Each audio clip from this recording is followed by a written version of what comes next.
Selamat sore, apa kabar pemirsa TVR Parlemen dimanapun Anda berada? Berjumpa lagi bersama saya Fitian Onilah dalam program TVR 17.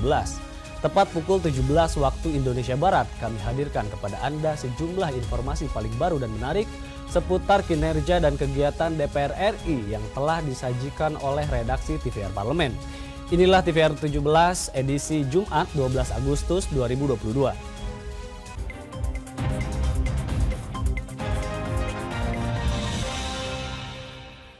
Ketua DPR RI Dr. Honoris Causa Puan Maharani meninjau kesiapan penyelenggaraan sidang bersama DPR RI dan DPD RI serta sidang tahunan MPR RI yang akan berlangsung pada 16 Agustus 2022 di Gedung Nusantara DPR RI.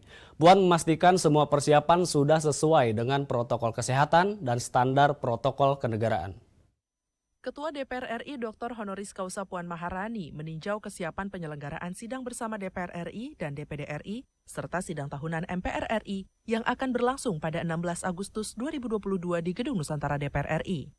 Jelang penyelenggaraan sidang bersama DPR RI dan DPD RI dalam rangka Hari Ulang Tahun Republik Indonesia yang ke-77 dengan tema Pulih Lebih Cepat, Bangkit Lebih Kuat, sejumlah persiapan dilakukan DPR RI selaku tuan rumah penyelenggaraan, termasuk perbaikan sejumlah ruangan yang akan digunakan.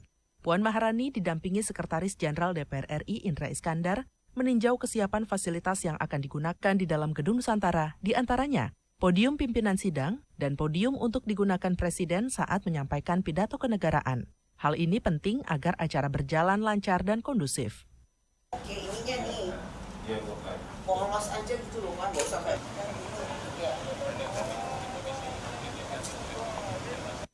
Puan Maharani juga memastikan ruangan bagi para duta besar negara sahabat, serta ruang tunggu atau transit Presiden dan Wakil Presiden Republik Indonesia beserta Ibu Negara sudah sesuai protokol kesehatan dan standar protokol kenegaraan. DPR RI juga menyiapkan ruangan kesehatan selama sidang 16 Agustus 2022 berlangsung. Mario Dandivo, TVR Parlemen, melaporkan. Komisi 6 DPR meminta dukungan dari seluruh pihak terkait untuk mengembangkan wisata di Labuan Bajo. Komisi 6 menyayangkan kurangnya fasilitas yang memadai di Labuan Bajo karena dinilai hanya destinasi wisata yang hanya dikunjungi dalam waktu sesaat. Dengan potensi alam yang sangat luar biasa, Komisi 6 DPR RI menyayangkan kurangnya fasilitas yang memadai di Labuan Bajo karena dinilai hanya destinasi wisata yang dikunjungi dalam waktu sesaat. Komisi 6 DPR RI mendukung penambahan fasilitas wisata untuk dikembangkan menjadi destinasi wisata yang premium. Ditemui usai kunjungan kerja ke Provinsi Nusa Tenggara Timur, Wakil Ketua Komisi 6 DPR RI Muhammad Sarmuji menilai perlu dukungan dari seluruh pihak terkait untuk mengembangkan wisata di Labuan Bajo. Cuman ada beberapa hal yang barangkali harus kita berikan dukungan maksimal. Pertama, bagaimana Labuan Bajo ini bisa menjadi destinasi premium. Karena bagaimanapun ini memungkinkan sekali, potensi alamnya luar biasa indah, hanya saja perlu ditambahkan fasilitas-fasilitas yang menyebabkan orang lebih betah di Labuan Bajo ini. Kalau dengan kondisi sekarang, saya meyakini orang hanya tinggal di Labuan Bajo 2-3 hari saja itu sudah cukup bagus. Tetapi kalau destinasinya diperbanyak dengan fasilitas yang lebih memadai, kualifikasi wisatanya adalah kualifikasi yang bisa dibuat menjadi lebih premium. Kenapa? Karena akses untuk masuk ke Labuan Bajo tidak mudah, jadi pasti tidak semua orang bisa masuk ke Labuan Bajo. Kalau ini fasilitasnya bagus, orang-orang yang memang berminat sekali untuk berwisata di Labuan Bajo dan punya uang cukup akan masuk ke Labuan Bajo. Dengan ditambahnya fasilitas yang memadai, wisatawan yang datang ke Labuan Bajo diharapkan bisa berbelanja dalam jumlah yang lebih banyak dengan kualifikasi wisata yang lebih premium. Dari Nusa Tenggara Timur, Teddy Sunario, TVR Parlemen, melaporkan. Beralih ke informasi selanjutnya, anggota Komisi 6 DPR RI Amin Aka menolak penggunaan APBN untuk membiayai beban pembengkakan biaya dari proyek infrastruktur pembangunan kereta cepat Jakarta-Bandung. Menurutnya, kelebihan biaya yang dibebankan kepada pemerintah akan membuat kondisi keuangan negara menjadi tidak sehat dan berpotensi menambah utang negara. Anggota Komisi 6 DPR RI, Amin, menolak penggunaan APBN untuk membiayai cost overrun atau beban pembengkakan biaya dari proyek infrastruktur pembangunan kereta cepat Jakarta-Bandung. Biaya proyek pembangunan kereta cepat Jakarta-Bandung mengalami kelebihan biaya menjadi 8 miliar dolar Amerika Serikat atau setara 114,24 triliun rupiah dari rencana awal sebesar 6,07 miliar dolar atau sekitar 86,5 triliun rupiah. Artinya terjadi kenaikan sebesar 1,9 miliar dolar Amerika Serikat setara dengan 27,09 triliun rupiah. Melalui wawancara Zoom, Amin mengatakan kelebihan biaya yang dibebankan kepada pemerintah akan membuat kondisi keuangan negara menjadi tidak sehat dan berpotensi menambah utang negara. Untuk itu, Amin menolak penggunaan APBN dalam kelebihan biaya pembangunan kereta cepat Jakarta-Bandung. Amin menyarankan pemerintah melakukan negosiasi ulang dengan perusahaan Cina untuk segera menyelesaikan pembangunan kereta cepat Jakarta-Bandung sesuai dengan target waktu dan biaya yang telah disepakati sebelumnya. Yang harus dilakukan oleh pemerintah itu bagaimana benar-benar mengefisienkan pengerjaan proyek ini semaksimal mungkin, termasuk bagaimana pembengkakan biaya itu jangan ditanggung oleh kita. Negosiasilah ke sana pemerintah Cina gitu loh. Dan apa masalahnya? Apakah mereka nggak terlibat di kajian atau kajiannya itu sembrono sehingga pembengkakannya itu menjadi sangat besar gitu loh. Dan itu tentu saja harus dinegosiasikan dong. Jangan kita hanya terima kok Anda seperti ini gitu loh. Amin meminta pemerintah mengedepankan komitmen bisnis to bisnis sehingga dalam setiap investasi maupun pembangunan infrastruktur dapat memberikan dampak terhadap pendapatan negara. Hilman Hidayat, TVR Parlemen melaporkan. Sekretariat Jenderal DPR RI tengah bersiap menggelar sidang tahunan 16 Agustus 2022. Informasinya saat lagi, untuk itu tetaplah di TVR Parlemen.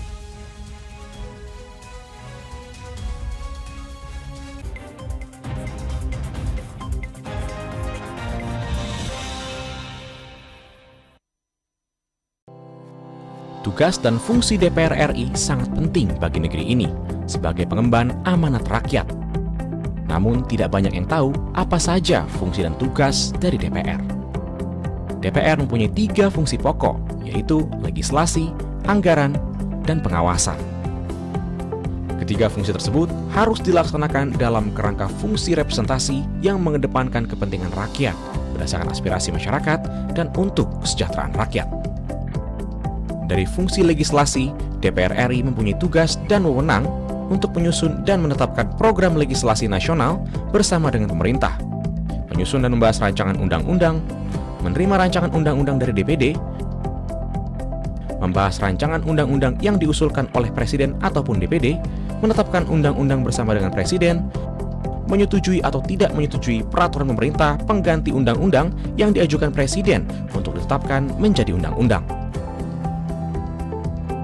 Sementara, fungsi anggaran membahas dan memberikan persetujuan atau tidak memberikan persetujuan terhadap rancangan undang-undang tentang APBN yang diajukan Presiden, memperhatikan pertimbangan DPD atas rancangan undang-undang tentang APBN dan rancangan undang-undang terkait pajak, pendidikan, dan agama, menindaklanjuti hasil pemeriksaan atas pengelolaan dan tanggung jawab keuangan negara yang disampaikan oleh BPK, memberikan persetujuan terhadap pemindahantanganan aset negara maupun terhadap perjanjian yang berdampak luas bagi kehidupan rakyat yang terkait dengan beban keuangan negara. Dan fungsi pengawasan, melakukan pengawasan terhadap pelaksanaan undang-undang, APBN, dan kebijakan pemerintah, membahas dan menindaklanjuti hasil pengawasan yang disampaikan oleh DPD terkait pelaksanaan undang-undang mengenai otonomi daerah, pembentukan, pemekaran, dan penggabungan daerah, pengelolaan sumber daya alam dan sumber daya ekonomi lainnya, pelaksanaan APBN, pajak, pendidikan, dan agama. Terima kasih. Video ini dipersembahkan oleh TV dan Radio Parlemen, Biro Pemerintahan Parlemen, Sekretariat Jenderal, dan Badan Keahlian DPR RI.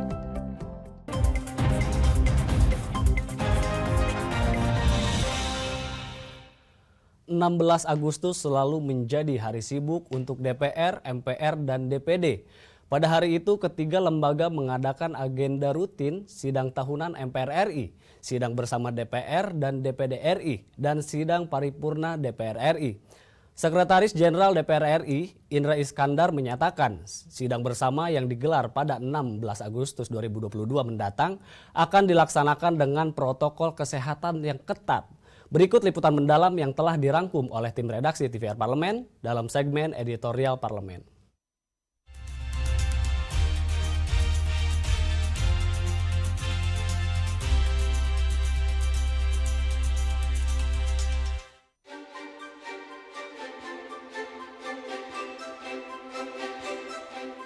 (16 Agustus selalu menjadi hari sibuk untuk DPR, MPR, dan DPD.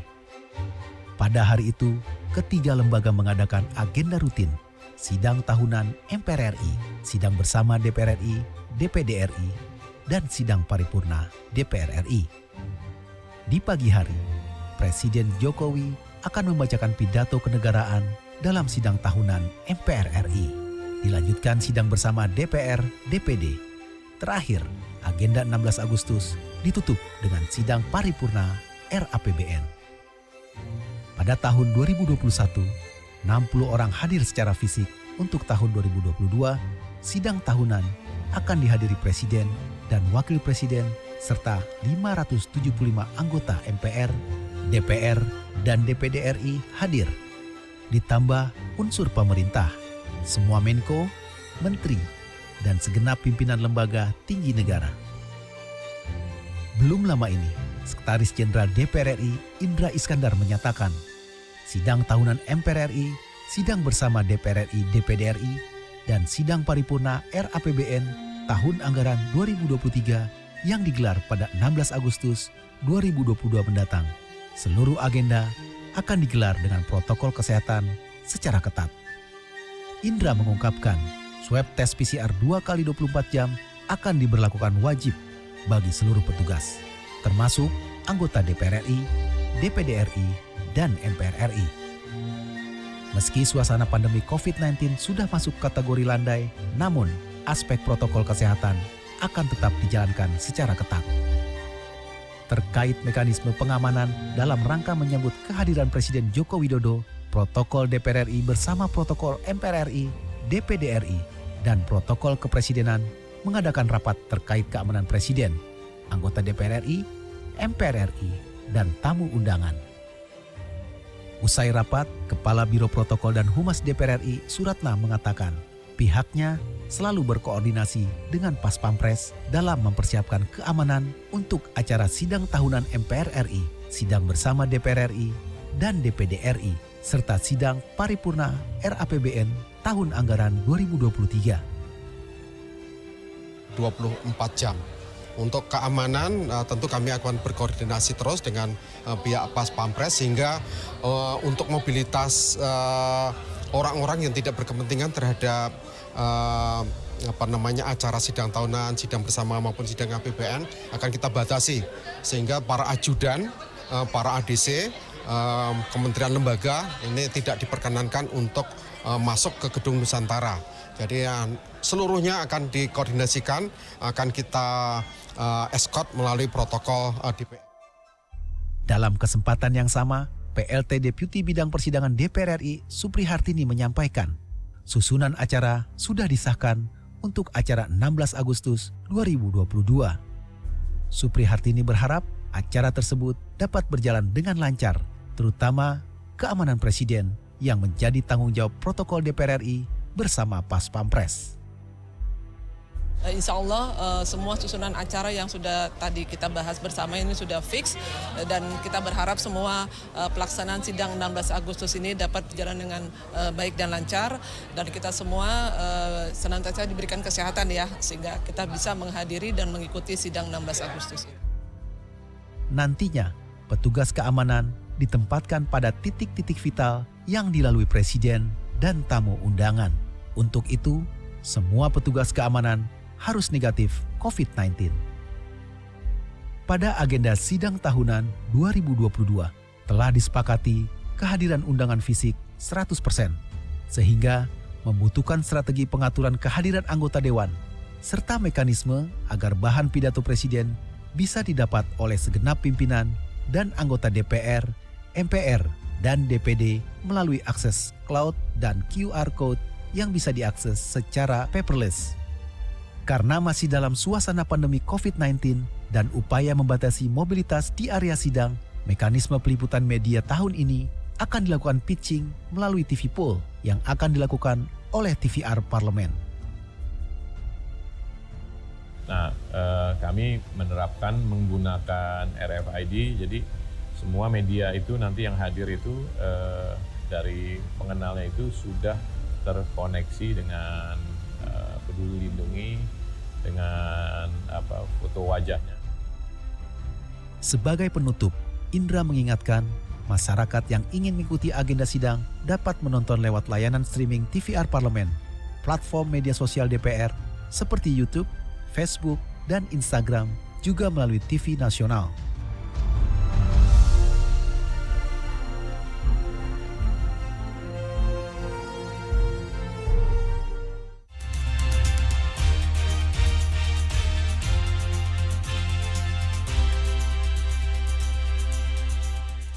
Sekretariat Jenderal DPR RI akan kembali menggelar event tahunan yaitu Parlemen Remaja yang akan dilaksanakan secara tatap muka. Informasinya saat lagi, tetaplah di TVR 17.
Virus corona menjadi perbincangan dunia.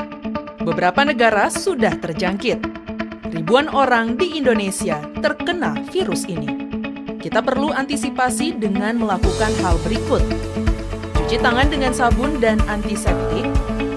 Gunakan masker atau penutup mulut saat bersin dan batuk. Masak telur dan daging hingga matang. Hindari kontak dengan hewan. Tidak saling berjabat tangan. Tidak berinteraksi dengan penderita. Jika memiliki demam tinggi, batuk, pilek, gangguan pernafasan, sakit tenggorokan, dan letih lesu, segera periksakan ke dokter. Waspada virus corona, cegah penyakit sejak dini. Dipersembahkan oleh TVR Parlemen, Biro Pemberitaan Parlemen, Sekjen dan DK DPR RI.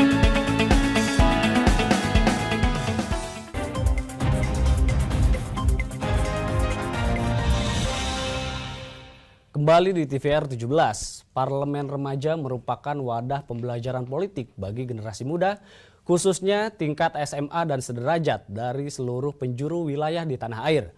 Di tahun ini, Parlemen Remaja akan digelar secara tatap muka setelah 2 tahun berturut-turut diselenggarakan secara daring akibat meledaknya kasus COVID-19 di Indonesia. Berikut laporan lengkap dari rekan kami, Alfat Rizky, dengan Kepala Bagian Humas Setjen DPR RI. Baik pemirsa TVR Parlemen dimanapun Anda berada, seperti diketahui bahwa Sekretariat Jenderal DPR RI memiliki program yang dilaksanakan rutin setiap tahunnya, yaitu adalah Parlemen Remaja. Di mana Parlemen Remaja pada tahun 2022 ini mengusung tema dengan generasi sadar privasi, dataku tanggung jawabku. Baik pemirsa, pasti Anda belum tahu apa itu terkait dengan Parlemen Remaja. Saat ini saya sudah bersama dengan Ibu Minarni, selaku Kepala Bagian Humas dan Pengelolaan Museum Sekretariat Jenderal DPR RI. Baik Ibu Minarni, seperti apa sih Bu Parlemen Remaja khususnya di tahun 2022 ini akan dilaksanakan Ibu? Baik, kegiatan Parlemen Remaja adalah kegiatan yang dilaksanakan oleh Setjen DPR RI yang ditujukan kepada generasi muda, yaitu pelajar SMA, SMK, MA atau yang sederajat. kegiatannya adalah untuk mengenalkan prinsip-prinsip demokrasi kepada generasi muda, yaitu terutama pengenalan demokrasi, pengenalan keparlemenan, dan lebih tepat lagi adalah pengenalan bagaimana tugas fungsi DPR, bagaimana anggota DPR menjalankan tugas fungsinya di DPR. Berarti nanti para remaja di Indonesia ini berarti akan mengikuti kegiatan seperti layaknya anggota DPR, Ibu ya?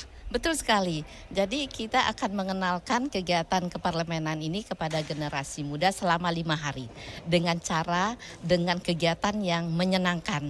Jadi mereka secara tidak sadar mengenal kegiatan keparlemenan dengan kegiatan-kegiatan yang menyenangkan, yaitu kegiatan-kegiatan yang secara umum dilaksanakan oleh semua anggota DPR. Baik Bu, terkait dengan waktu seleksinya Bu, itu kapan sih masyarakat Indonesia ini bisa mendaftarkan dan juga kapan Bu pelaksanaannya Ibu? Baik, proses seleksi sudah berlangsung ya dari tanggal 19 Juli sampai dengan 19 Agustus. Jadi 19 Agustus adalah hari terakhir kalian untuk mendaftar. Bu, untuk para peserta atau masyarakat yang berniat untuk mendaftar, kira-kira apa saja Bu yang perlu disiapkan Bu untuk mengikuti program yang sangat menarik ini, yaitu Parlemen Remaja Bu? Ya, persyaratannya sangat mudah sekali ya. Persyaratan ini dengan mudah akan disiapkan oleh semua peserta untuk mendaftar. Pertama, mereka tentu mengisi CV, membuat akun di website DPR RI, melampirkan CV, dan juga membuat esai yang terkait dengan tema yang disebutkan tadi, juga membuat video yang kita challenge untuk menyampaikan apa yang akan dilakukan oleh peserta ini apabila dia dikasih kesempatan menjadi anggota DPR. Baik Ibu, nah untuk harapannya Bu, nanti setelah misalkan mereka setelah mengikuti Parlemen Remaja ini, itu harapannya output yang didapat dari para peserta ini apa sih Bu? Baik, setelah mengikuti kegiatan Parlemen Remaja ini, tentu saja kita berharap generasi muda memahami bagaimana prinsip-prinsip demokrasi yang dijalankan di negara kita, terutama di DPR. Dan selanjutnya kita juga berharap generasi muda untuk sadar mengenai politik. Karena kita tahu generasi muda banyak yang tidak memahami bagaimana politik itu dijalankan. Salah satunya ada di DPR, dan mereka kita harapkan juga menjadi duta parlemen. Duta parlemen maksudnya adalah dapat menginformasikan kepada teman-temannya dan lingkungannya bagaimana parlemen itu sebenarnya. Baik Bu, terakhir dari saya Bu, kira-kira apa saja nih Bu yang bisa disampaikan kepada para remaja yang ada di Indonesia untuk bisa mengikuti Parlemen Remaja tahun ini Bu? Oke, kepada generasi muda, siapkan diri kalian untuk mengikuti kegiatan Parlemen Remaja, menjadi salah satu dari peserta Parlemen Remaja tahun 2022. Kegiatan ini hanya bisa kalian ikuti satu kali dalam hidupmu, dan ambillah kesempatan ini untuk kegiatan ini di tahun ini. Dan mengingat pendaftaran sudah hampir ditutup, silakan segera siapkan diri kalian untuk mendaftar di kegiatan Parlemen Remaja tahun 2022. Baik, terima kasih Ibu Minarni. Dan pemirsa TVR Parlemen, itulah bincang-bincang saya dengan Kepala Bagian Humas dan Pengelolaan Museum Sekretariat Jenderal DPR RI, Ibu Minarni. Jangan lupa daftarkan diri kalian untuk bisa mengikuti program Parlemen Remaja tahun 2022. Sekian dan kembali ke studio. Selanjutnya pemirsa, apa saja yang menjadi topik perbincangan di media online pada hari ini? Usai jeda, tetaplah di TVR 17.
Kembali di TVR 17. Kali ini kita masuk ke segmen media nasional. Mari kita simak apa saja yang disoroti media nasional tentang isu-isu terkini bersama rekan kami Anggun Oktarini.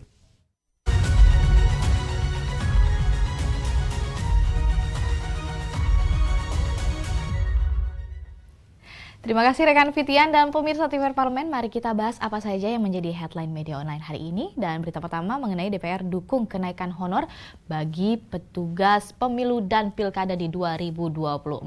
Ini kalau kita misalnya melihat nih, ada di beberapa media, pemerintah melalui Kementerian Keuangan menyetujui adanya usulan kenaikan honor bagi para petugas badan ad hoc penyelenggaraan pemilu dan pilkada 2024. Dikutip dari halaman resmi Komisi Pemilihan Umum Republik Indonesia, rincian honor petugas badan ad hoc seperti Ketua KPPS dari yang sebelumnya Rp550.000 naik menjadi Rp1,2 juta. Ini lumayan tinggi ya pemirsa. Dan anggota KPPS dari yang sebelumnya Rp500.000 naik menjadi Rp1,1 juta. Dan begitupun dengan petugas-petugas lainnya yang bertugas pada pemilu di 2024 nanti. Selain honor petugas badan ad hoc yang mengalami kenaikan, tercatat ada penetapan santunan biaya kecelakaan untuk perlindungan bagi petugas badan ad hoc pada pemilu 2024 mendatang, mungkin karena sudah berkaca dari pemilihan sebelumnya. Di sini anggota Komisi 2 DPR RI Gus Pardi Gaus pun mengapresiasi kebijakan pemerintah yang menaikkan honor para petugas pemilu dan pilkada ini. Gus Pardi merasa gembira terkait dengan pemerintah menyetujui alokasi dana untuk petugas yang mengalami kecelakaan kerja. Ataupun di sini juga dalam penyelenggaraannya pemilu dan pilkada serentak nanti yang akan dilaksanakan. Ia menilai kenaikan honor dan adanya dana perlindungan diharapkan dapat menarik minat masyarakat kembali untuk ikut terlibat dalam pesta demokrasi akbar ini. Dan pemirsa, hal serupa juga diungkapkan anggota Komisi 2 DPR RI Rifki Nizami. Di sini terkait dengan honor penyelenggaraan pemilu 2024 yang mengalami kenaikan hingga 3 kali lipat dibanding pemilu 2019 lalu. Menurutnya para petugas merupakan ujung tombak penyelenggaraan pemilu sehingga mustahil melaksanakan pemilu yang tidak jujur dan diharapkan di sini adil, langsung, umum, bebas dan rahasia kalau penyelenggaraan tidak dilindungi. Nah pemirsa, selanjutnya juga menjadi sorotan di media online hari ini ada beberapa pembahasan adalah Ketua DPR RI ingatkan pemerintah harus bersikap untuk hadapi krisis Pertalite. Dan kalau misalnya kita melihat beberapa media online pada pekan-pekan ke depan, Pertalite diprediksi akan semakin langka. Ketua DPR RI Puan Maharani pun mengingatkan pemerintah agar menyiapkan diri menghadapi krisis Pertalite tersebut. BBM bersubsidi ini sudah membebani APBN dan perlu rencana cadangan dalam penyalurannya. Tingginya konsumsi Pertalite terjadi akibat BBM jenis premium ditiadakan. Untuk itu rencana cadangan perlu dibarengi dengan penambahan anggaran subsidi BBM dan bagi rakyat yang memang sangat membutuhkan. Puan pun menghimbau pemerintah tidak mendiamkan fakta ini agar masyarakat kelas menengah ke bawah bisa tetap mengakses BBM bersubsidi. Di sisi lain pemirsa, subsidi BBM sebenarnya sudah menyedot APBN hingga 502 triliun dan terancam membengkak sebab angka konsumsi Pertalite diprediksi akan kembali bertambah. Untuk itu Puan pun mendorong agar program pembatasan pembelian BBM bersubsidi segera dilaksanakan. Ini bagaimana nih dengan yang masih mengonsumsi bahan baku Pertalite, apakah mereka sudah melakukan persiapan-persiapan karena mengingat bahwa sudah naiknya berita terkait dengan akan berkurangnya pasokan Pertalite.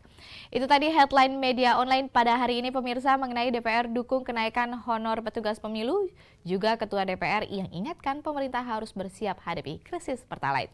Kembali ke rekan Fitian.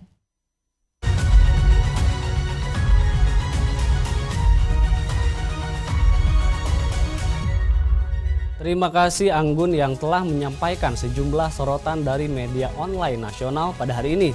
Pemirsa TVR Parlemen, segmen media tadi sekaligus menutup program TVR 17 edisi sore hari ini. Jangan lupa kembali kami ingatkan virus COVID-19 masih ada. Untuk itu terus taati protokol kesehatan dimanapun Anda berada. Saya Fitian Onilah beserta seluruh kru TVR Parlemen yang bertugas mengucapkan terima kasih dan undur diri dari hadapan Anda. TVR Parlemen, referensi Indonesia.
Dewan Perwakilan Rakyat sebagai lembaga tinggi negara tidak terlepas dari sejarah perjuangan rakyat Indonesia dalam merepresentasikan kemegahan negara Indonesia.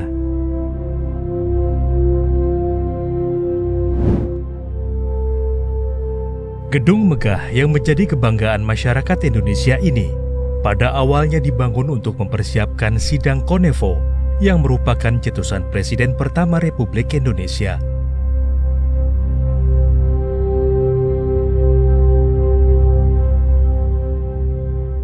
Gedung ini dibangun pada saat kepemimpinan Presiden Soekarno, tepatnya pada tanggal 8 Maret 1965.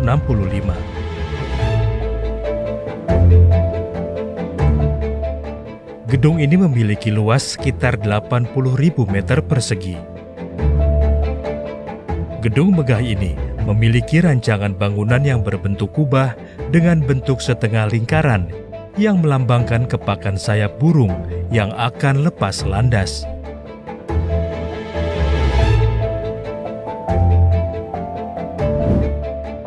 Gedung utama yang menjadi tempat berlangsungnya rapat-rapat ini dapat menampung 1.000 tempat duduk anggota DPR RI dan tamu-tamu negara.